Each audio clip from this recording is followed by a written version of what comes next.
Hello, everybody. This is Michael Pucciarelli, creator of Stellar Photography YouTube channel. And tonight I'll be talking about a new way to view the photograph with the Canon R6. In the past, I've always used, Lightroom Telecatcher, where I'd have a USB connecting from the computer and then another cord connecting either from the R6 or R7, depending which camera I use. But tonight with the R6, there's ways to use Wi-Fi, and one of the ways is using, your own cell phone, a Droid. There are other ways you can use it. You could, use Wi-Fi with the tablet. You could use Wi-Fi with an iPad. You could also use Wi-Fi with the regular computer. But I like to use a Droid because, hey, I could light paint a car and I could just see the photograph on the phone without, touching the camera. So, and that is what tonight's webinar is about, is using, the Canon R6 with Wi-Fi, with the Droid.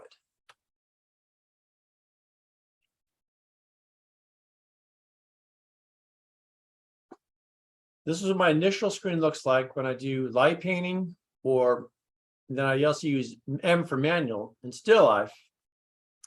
So I could use either bulb or manual. I could use many kinds of apertures. I could use f/16 or I could use f/8. I always want to use ISO 100. And for the picture style, I always want to use standard. And you see the K here, which means I want to set the Kelvin to 58K, 5800K. And tonight we're talking about Wi-Fi, and this is what we'll be talking about. And I'm only using one card. We have the RAW file plus the smallest JPEG file. And then I want to use an auto focus because it focuses on several parts of the photograph for sharpness. There's also vertical and horizontal. I just want to use a regular, auto focus.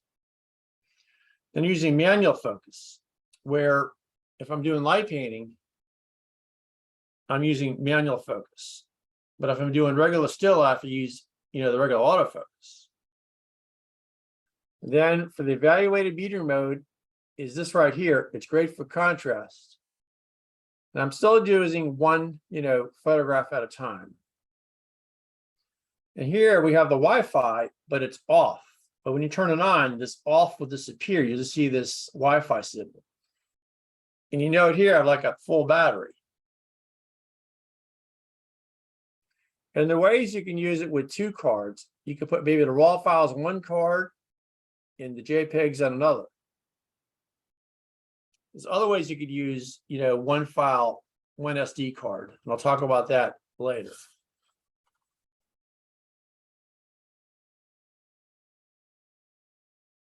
Now, since we're using now two files, we could do this on two cards, but right now I'm just doing it on one card where the RAW file is 20 megs plus the small JPEG, and that's about 3.8.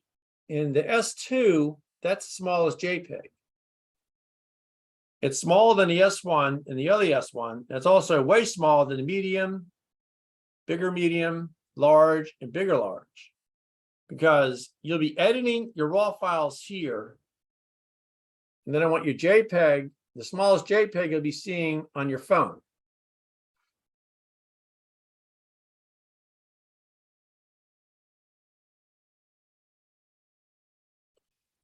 Now, I'm still going to use, even though I'm using, two files, one big RAW file, a very small JPEG file, I still want to use the full, cropping aspect ratio. Because use all the pixels, and because you're using full frame, and maybe I could use 1.6, but I'm not using all the pixels. That aspect ratio is great for the sensor C lens. And the other ratios are good for other needs, but the pixel power is affected. And I would just recommend, the full power, because using all the pixels, you have complete full pixel power.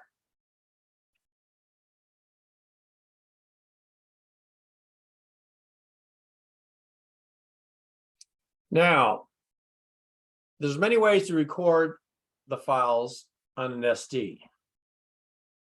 You could record, what I do is a big raw file and a small J file on one card. If you use two cards, I recommend that you record the multiple cards. You have maybe card one would be the raw files, and card two would be the small JPEG files. And this camera will work on other, mirrorless cameras like the R5, R3, and also R6. We're talking about it. We'll use either the XD ending cards or the HD ending cards, where some people are using two cards. The raw files go here on the XC and the JPEGs go on the HC. But there's a big difference between the two cards, where the XC ending cards, much greater speed and performance than the HC cards. You have greater, data storage space, and the speed's 10 times faster. But both cards are good. The XC is a more modern card than the HC card, but both cards are good. And I would just recommend, if you're using two cards, why not just use the XC ending card, where you have the same speed on both and you have the same storage on both, and it's also 10 times faster than the HC card. And I recommend that, if you're doing two cards, I would not recommend switching from card one to card two. Because when you light paint or, still life, if you do, you have like 1,000 or so JPEGs to look at. That's why I'd recommend, one card for one type of file, another card for another type of file. And I recommend just maybe one card where you're doing two files, a raw file and the smallest JPEG file. Then we have the Wi-Fi, where this is what the Wi-Fi beginning screen looks like, where you want to enable your Wi-Fi settings, you want to enable your Bluetooth settings, and you'll see your Canon nickname here.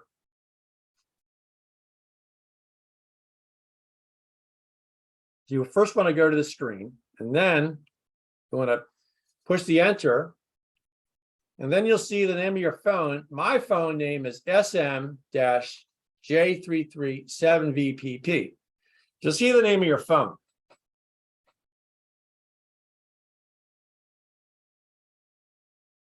Now, when I get to this, it says waiting connects. So now what you want to do is get your phone, and you want to have that software downloaded and installed on your phone. And then you want to work the software. But before you got to install the software, you should go to Google Play Store. You look for Canon Connect. In your instruction manual, you can get the QR code. You can take a picture of it and bring it to the website. Then you install, the software. The software is probably already on the Google Play. It's just a matter of installing the software. So every time you do this connection process with the Wi-Fi phone, you want to first start the camera, get to here, then you want to operate the camera. Operate the phone. You just want to wait for the connection. You can also cancel. You can also switch a network, but you might want to wait like 30 seconds or 15 seconds to connect to the network.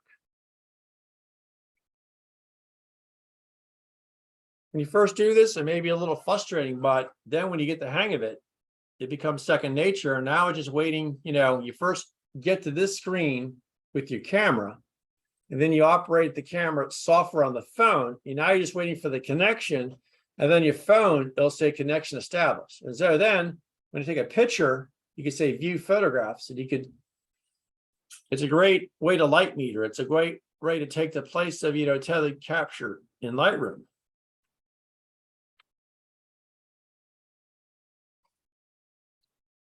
These are my Facebook groups. Some of these I lead by myself. Some of them I lead with other people. My Still Life Fine Art Photography Creative Group. All types of still life photography is welcome. Architect, and they're all growing. And some of these I'm doing with other people. We have a light painting group over here.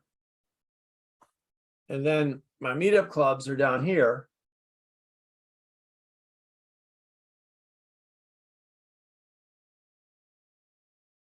This is my Facebook link, my Instagram. It's Michael Pucciarelli. Just type in Michael Pucciarelli and you'll see my profile.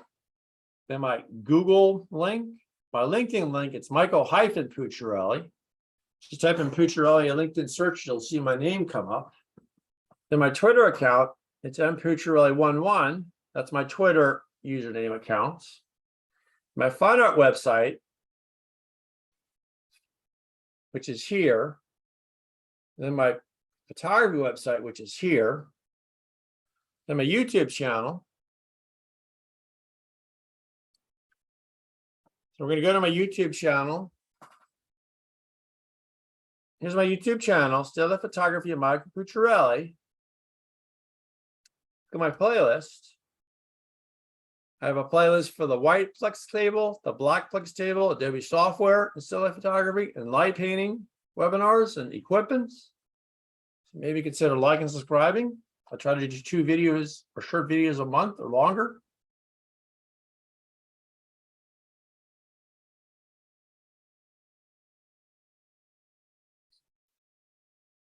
So maybe consider liking and subscribing.